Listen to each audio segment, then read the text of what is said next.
हाँ भाई, सबसे पहले बत्ती मान लो मैंने ये कह दिया कि रेड हो रही है अभी, तो रेड के बाद कौन सी बत्ती होगी?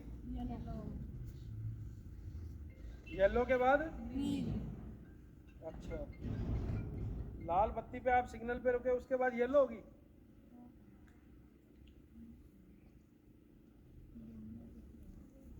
रेड के बाद क्या होती है? ग्रीन। रेड का मतलब होता है स्टॉप, ग्रीन का मतलब होता है गो यानी जाओ, और उसके बाद कौन सी होगी? येलो। येलो का मतलब होता है गो स्लो। अब धीरे हो जाओ, रेड बत्ती होने वाली। तो अभी तक तो यही कन्फ्यूजन था अपने कि भाई बत्ती कौन कौन सी होती है। तो रेड बत्ती के बाद हमेशा ग्रीन होगी। ग्रीन का मतलब होता है गो। जब आप सड़क पे सिग्नल पे 25 सेकंड आप जब ग्रीन से निकल जाते हैं, उसके बाद 5 सेकंड के लिए येलो सिग्नल होगा, वो आपको कहता है गो स्लो, क्योंकि अब रेड बत्ती होने वाली है।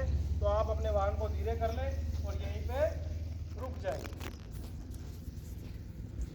इसमें कहीं कहीं पे आपने टाइमर और देखा होगा, कहीं कहीं टाइमर और चलता है। 5 4 3 2 1, ये लास्ट के 5 सेकंड में एक्सीडेंट की संभावना ज़्यादा हो जाती है।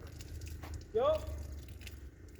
30 सेकंड के लिए खुला अपना सिग्नल, 30 सेकंड के लिए ग्रीन हुआ, आप निकल रहे थे, आप कहीं यहाँ खड़े थे, और जब तक 5 सेकंड आए तब तक आप यहाँ पहुँच गए।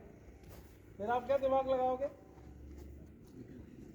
5 4 3, और तेज करोगे गाड़ी को और निकलने की कोशिश करोगे, जबकि ऐसा नहीं है। जब भी आप ये 5 4 3 2 देख ले, अपने आप के लिए ब्लिंक कर दिया, 5 4 3 2 1, अब धीरे हो जाओ, अब आपको सड़क क्रॉस नहीं करनी। भाई कौन सा सिग्नल कब होता है, क्या मतलब है इसका? टाइमर भी अपन ने देख लिया। अब मुझे ये बताओ, यू टर्न मारना है तो इंडिकेटर तो ऑलवेज मतलब होता है या तो आप लेफ्ट मुड़ेंगे या राइट मुड़ेंगे। इंडिकेटर का सीधा सीधा मतलब है कि मैं यहाँ से यहाँ जाऊँगा। यू टर्न बताओ, यू टर्न। बिल्कुल सही, मास्टर जी के लिए तालियां एक बार।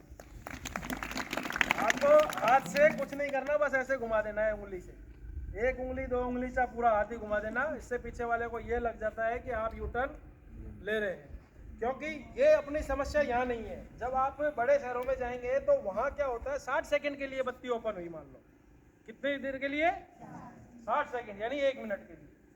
जब 1 मिनट में, अब मैं बात करता हूँ JLN रोड की, जयपुर की, जब उस 60 सेकंड में आप गाड़ियों की स्पीड देखेंगे ना, तो आपको ये समझ में आएगा कि 60 सेकंड में जब गाड़ियाँ निकल रही हैं तो उनकी गाड़ियाँ 40-50 की स्पीड के आसपास पहुँच जाती हैं सिग्नल पार करते वक्त।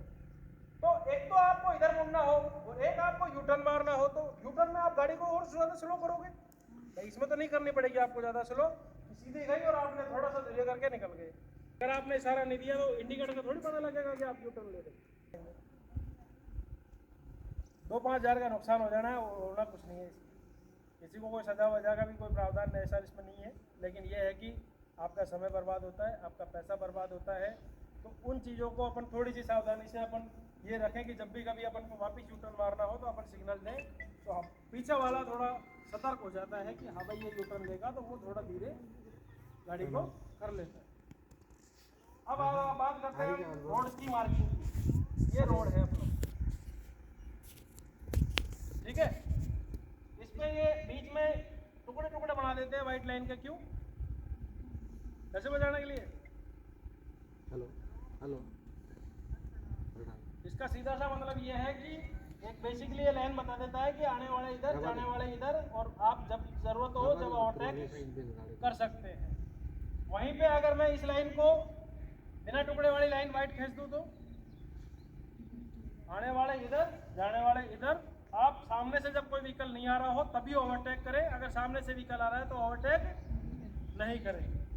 और इसी को मैं अगर 2 लाइन खींच दूँ, पीली, इसको पीली लाइन बना दूँ और 2 लाइन खींच दूँ तो इसे डिवाइडर माना जाए।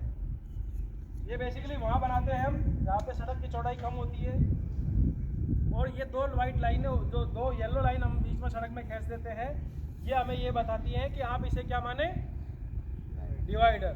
तो आपको ये कभी भी क्रॉस नहीं करना है। तो ये 4 चीज़ें आप जो मैंने बताया है उसको ध्यान रख लेंगे तो आप 95% तो आप अपने एक्सीडेंट से सुरक्षा कर पाएंगे।